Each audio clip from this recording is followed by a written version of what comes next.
You Chandu. Amardeep గారు చెప్పండి sir. అంటే రవితేజ గారిని కలవడం ఏమో తెలియదు కానీ కొంచెం కొంచెంగా రవితేజలో మారుతున్న అమర్దీప్ అయితే మాకు కనిపిస్తున్నారు.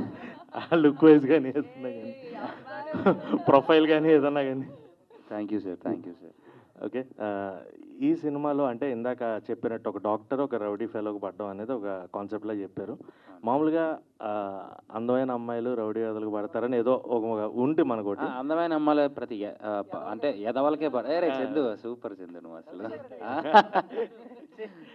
సో అంటే అలాగే చాలా సినిమాలు వచ్చినాయి. What is the new thing you are going to say? There is a cause. ఇందులో కాజ్ ఉంది. అంటే ఆ అమ్మాయికి కాదు, నాకు మనం పెద్ద బేవార్స్. మనకు అసలు మనం ఉన్న ఊర్లో మనం ఉన్న స్ట్రీట్లో అందమైన అమ్మాయి కనపడడమే గొప్ప. అసలు ఫస్ట్ ఆఫ్ ఆల్ ఆవిడ మా స్ట్రీట్కి ఎందుకు వచ్చినది ఒక కాజ్ ఉంది. ఆ కాజ్ వల్ల తను రావడం నేను చూడడం జరిగింది. ఆ కాజ్ వల్ల ఒక ఇష్యూ వల్ల తను ఎలాంటి సిచ్యువేషన్లోకి వెళ్ళింది, సో తనకంటూ ఎవరున్నారు ఎవరు వస్తారు అనే దాని మీద పాయింట్ వెళ్తుంది. అంటే సో అది లవ్. మహేంద్ర గారు